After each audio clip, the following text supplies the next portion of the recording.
La motivation est volatile. La motivation, il faut s'en méfier. La motivation, elle arrive soudainement et elle repart aussi soudainement. Attendre après la motivation pour entreprendre des tâches, que ce soit professionnellement ou dans le domaine du sport par exemple, est digne de la folie.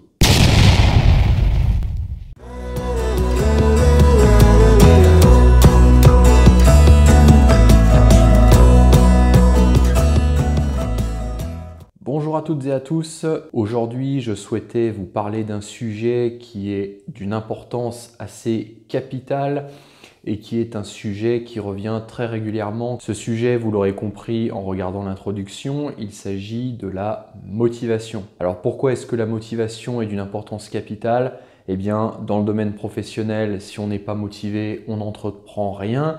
On ressent le besoin de ressentir cette motivation pour commencer à agir, à accomplir un certain nombre de tâches. Et dans le domaine sportif, eh bien, on attend après la motivation pour commencer sa séance, pour définir des objectifs et pour tout faire pour les réaliser. Alors pourquoi est-ce que j'ai commencé par une introduction comme ça? Eh bien tout simplement parce que la motivation c'est bien, mais il ne faut pas non plus l'idéaliser. Ce qu'il faut bien comprendre, c'est qu'on a tendance toujours à placer la motivation sur un piédestal, toujours compter dessus et estimer que si on n'a pas la motivation, eh bien on ne doit rien faire et on doit espérer qu'elle arrive. Et moi, combien de fois j'ai eu des clients ou même des amis qui m'ont dit « Ah oui, mais Yann et tout, tu fais du sport, c'est génial, mais moi j'aimerais bien aussi m'y mettre, mais j'ai pas la motivation, j'y arrive pas, ça vient pas, ça vient pas. »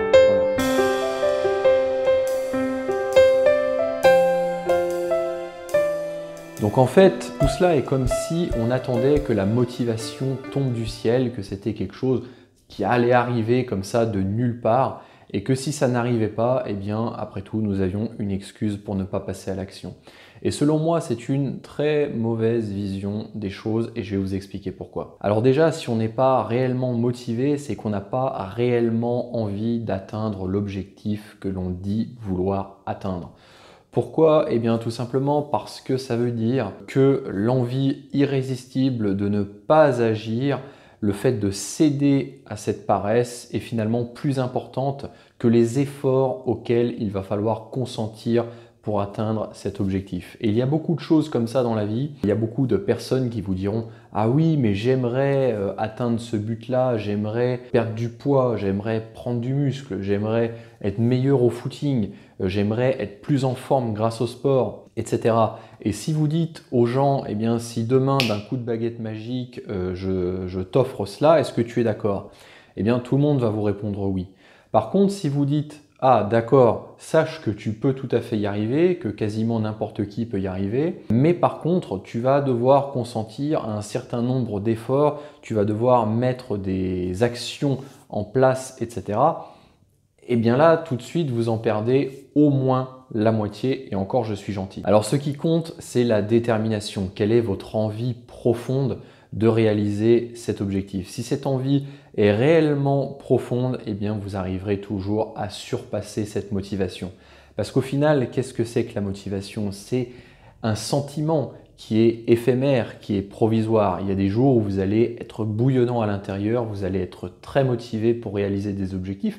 Et il y a des jours où vous allez être fatigué, vous n'allez pas avoir envie. Et c'est là que la détermination, qui est selon moi quelque chose d'encore beaucoup plus profond que la motivation, va entrer en jeu. Parce que cette détermination-là, c'est quelque chose que vous avez en vous, c'est une décision vraiment que vous avez prise. Et cette décision-là va vous obliger à surpasser cette motivation. Parce que comme je le disais en introduction, la motivation c'est volatile, ça ne dure pas, ça arrive, ça repart, etc.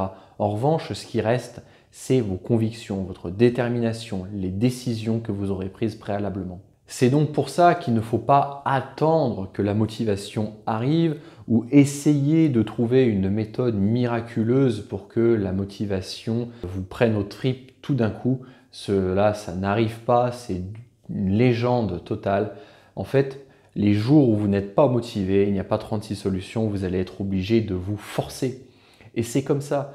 Et d'ailleurs, je pense que vous avez fait cette expérience dans plein de domaines différents de la vie, c'est-à-dire que des fois, vous n'avez pas envie de faire quelque chose, mais vous êtes obligé. Alors vous allez y aller comme ça, en traînant des pieds, et puis vous allez le faire, et puis il va s'écouler 5 minutes, 10 minutes. Ça va être dur, franchement, ça va vraiment être 5 ou 10 minutes compliqué, vraiment.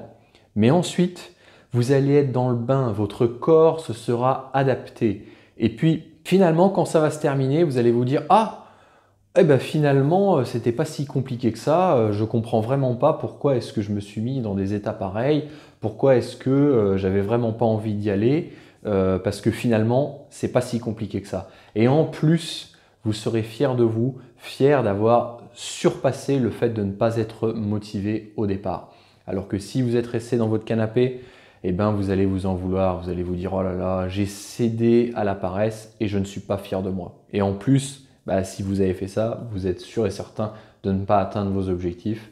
Alors qu'à l'inverse, eh ben vous savez que forcément, vous allez progresser si vous êtes passé à l'action. C'est pour ça que j'encourage vraiment tout le monde à bien avoir conscience de ce qu'est la définition réelle de la motivation et surtout avoir conscience du fait qu'elle doit se provoquer. Il y a des jours où vous êtes motivé spontanément, vous en profitez. Il y a des jours, ce n'est pas le cas, eh bien vous vous forcez, vous n'avez pas le choix. Et si vous savez que ça va être pénible 5 minutes, mais qu'ensuite ça va aller, il n'y aura aucun problème. D'ailleurs, c'est une règle dont j'ai déjà beaucoup entendu parler, cette fameuse règle des 5 minutes. Eh bien, vous essayez pendant ce laps de temps de faire quelque chose et ensuite, vous êtes dedans et en général, vous faites quelque chose beaucoup plus longtemps. En fait, c'est un peu comme si je vous dis allez, on va courir pendant de nombreux kilomètres et que vous avez une grande ligne droite. Et bien là, vous allez vous dire oh là là, franchement, le chemin est trop long, non, allez, je reste couché. Mais si par contre, vous vous dites allez, je vais courir quelques centaines de mètres et je m'arrête là. Eh bien, vous allez courir ces quelques centaines de mètres et ensuite, vous allez vous sentir tellement bien que finalement, vous allez aller jusqu'au bout. C'est pour ça que le conseil que je vais vraiment vous donner aujourd'hui, c'est tout simplement lorsque vous ressentez que vous êtes fatigué, par exemple, eh bien, vous vous dites, allez, pendant 5 minutes, je vais faire la chose en question et je vais faire quelque chose qui va être moins compliqué que prévu.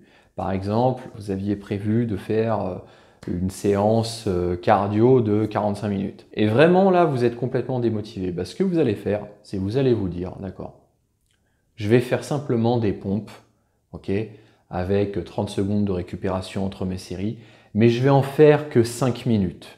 Je ne vais pas me forcer plus que ça, je vais juste m'obliger à faire ces pompes pendant 5 minutes.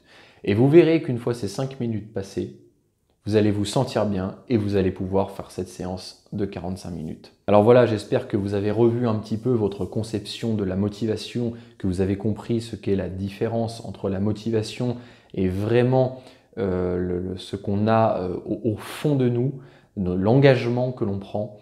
Et j'espère que vous allez utiliser cette méthode qui est certes simple, mais très efficace et qui s'adapte parfaitement dans le domaine sportif. Merci d'avoir regardé cette vidéo jusqu'au bout. N'hésitez pas à mettre un pouce vers le haut si elle vous a plu, à vous abonner et à en parler autour de vous. Je vous dis à très bientôt.